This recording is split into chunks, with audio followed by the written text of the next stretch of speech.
Assalamualaikum warahmatullahi wabarakatuh. Ketemu lagi dengan saya di channel Petani Minang.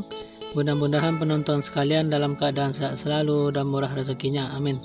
Oke bro, pada kesempatan sore hari ini kita akan melakukan penyemprotan yang kesekian kalinya, tepatnya CMK lokal kita yang sudah berusia kurang lebih 51 hari setelah tanam.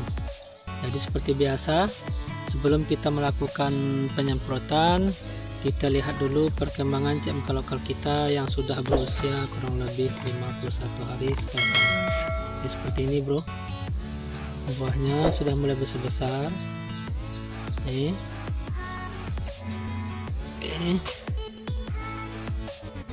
Ini CMK lokal kita, CMK paten turunan satunya.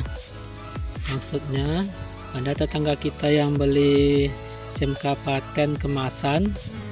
Jadi setelah dia panen, kita beli cabenya, kita bikin bibit sendiri. Nah, jadi seperti itu bro, udah rata semuanya. Jadi cabai kita sekarang yang berusia 51 hari setelah tanam seperti ini, sudah mulai menunjukkan bunga meninggi. Ini tingginya akan menambah ini bro, ini sepinggang saya tingginya. Jadi seperti ini, rata semua. Daunnya sudah mulai menghijau kehitaman. Kita lihat lagi ke sana. Di pada sore hari ini kita bertujuan untuk pencegahan ataupun mengatasi penyakit jamur dan juga untuk pemberian nutrisi bunga ataupun buah pada cabai kita, supaya bunga ataupun buah tidak mudah rontok.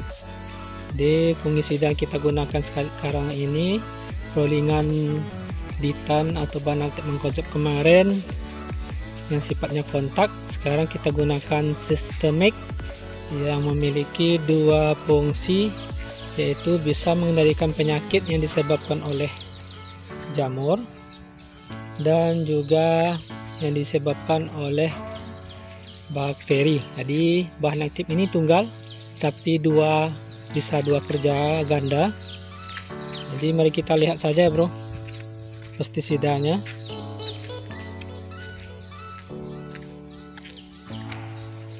Ini ada bawang, sudah kita panen sebagian, ini untuk kita masak sendiri saja.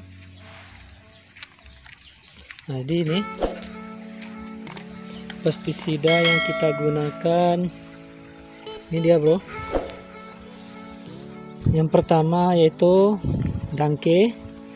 Penyemprotan kemarin kita gunakan bahan aktif abamectin, sifatnya translaminal sistemik. Jadi kita rolling sekarang, ini sebagai rollingan. Ini bahan aktifnya betomil, sifat kontak. Ini kita gunakan 1 sendok makan penuh. 1 sendok makan penuh ya bro. Satu ini membubung 1 sendok makan penuh. Oke, untuk 1 tangki 16 liter air. Terus yang kedua nih, Gandasil B, ini sisa cabai tua kemarin. Gandasil B ini untuk buah ya bro, yang kandungannya di sini terlihat nitrogen 6%, fosfor 20%, dan kalium 30%, dan unsur mikro lainnya. Ini kita berikan 1 sendok makan penuh, 1 sendok makan. Terus nih MKP kita gunakan, ini kandungannya fosfor dan kalium. Ini kita gunakan yang biasanya 3 sendok, ini kita kurangi 2 karena kita mix pupuk daunnya menggunakan Gandasil dan MKP. Ini MKP ini kita gunakan 2 sendok makan penuh, 2 sendok ini. Oke. Terus ini yang seperti yang kita bilang, Benlock yang terbalik nih bro. Benlock bahan aktifnya benomil 50%. Ini sisa dari tanaman melon kita kemarin.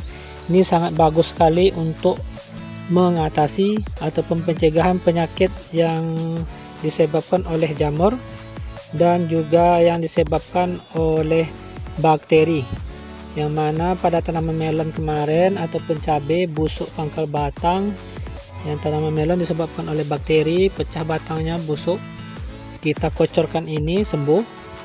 Terus pada tanaman cabai, busuk ranting di cabang Y-nya, busuk, kita siramkan ini atau kita semprotkan ini, alhamdulillah sembuh. Jadi ini Benomil ini sangat bagus sekali musim penghujan. Kenapa saya bilang seperti itu? Karena Benomil ini merupakan tepung. Di sini terlihat fungisida Benlock 50 WP tepung. Jadi selain dari tepung bisa sangat bagus sekali kita gunakan pada musim hujan, karena Benlock ini juga tidak mudah tercuci air hujan karena berupa tepung. Berbeda dengan Mancozeb, memang dikhususkan selain tepung memang dikhususkan musim penghujan. Yang Benomil ini kita buat untuk pencegahan ataupun untuk mengatasi ataupun untuk mengobati penyakit yang disebabkan bakteri dan juga jamur, karena pada tanaman itu tidak hanya disebabkan oleh jamur saja, ada juga yang disebabkan penyakit oleh bakteri. Jadi kalau seandainya tanaman penonton sekalian atau bro sekalian ada terserang layu Fusarium, caranya seperti ini. Saya beri contoh. Kita kalau seandainya tanaman di lubang tanam ini terkena layu Fusarium, ini sebagai contoh ya bro, anggap saja ini terkena layu, tapi tanaman kita tidak ada yang layu, alhamdulillah. Anggap saya tanaman ini yang di lubang tanam ini terkena layu, kita kocorkan Benomil di sekitar perakaran di sini. Yang tidak terserang kita kocorkan di sana, yang di sana juga kita kocorkan, yang tidak terserang, yang tidak diserang kita kocorkan, yang tidak terserang kita kocorkan. Jadi di sekeliling tanaman yang terserang kita kocorkan Benomil supaya tidak menular ke sana dan tidak menular juga seandainya ada tanaman di sebelah sini. Jadi seperti itu ya bro. Kenapa ini sangat bagus untuk mengatasi atau pencegahan dari penularan layu Fusarium ataupun layu bakteri, karena Benomil ini walaupun bahan aktifnya tunggal, berfungsi ganda, bisa mengatasi penyakit yang disebabkan oleh jamur dan juga bakteri. Jadi layu Fusarium itu yang disebabkan oleh jamur dan layu bakteri yang disebabkan oleh bakteri. Jadi Benomil ini bisa sekaligus kita atasi dengan menggunakan Benomil. Jadi seperti itu bro. Kalau seandainya ada yang mau ditanyakan, silahkan bertanya di kolom komentar, insya Allah kita jawab satu persatu. Jadi saya ulangi, Benlock ini kita gunakan 1 sendok makan penuh per tangki. Jadi yang terakhir spreader penembus ini kita gunakan 10 ml per tangki. Cukup sekian bro. Kalau seandainya ada yang mau ditanyakan, silahkan bertanya di kolom komentar, insya Allah akan kita jawab satu persatu. Tapi jangan lupa share, like, komen, dan subscribe-nya supaya channel kita lebih berkembang dan kita lebih semangat lagi dalam berbagi ilmu dan pengalaman. Ya cukup sekian. Subscribe channel ini untuk episode selanjutnya. Terima kasih. Assalamualaikum warahmatullahi wabarakatuh.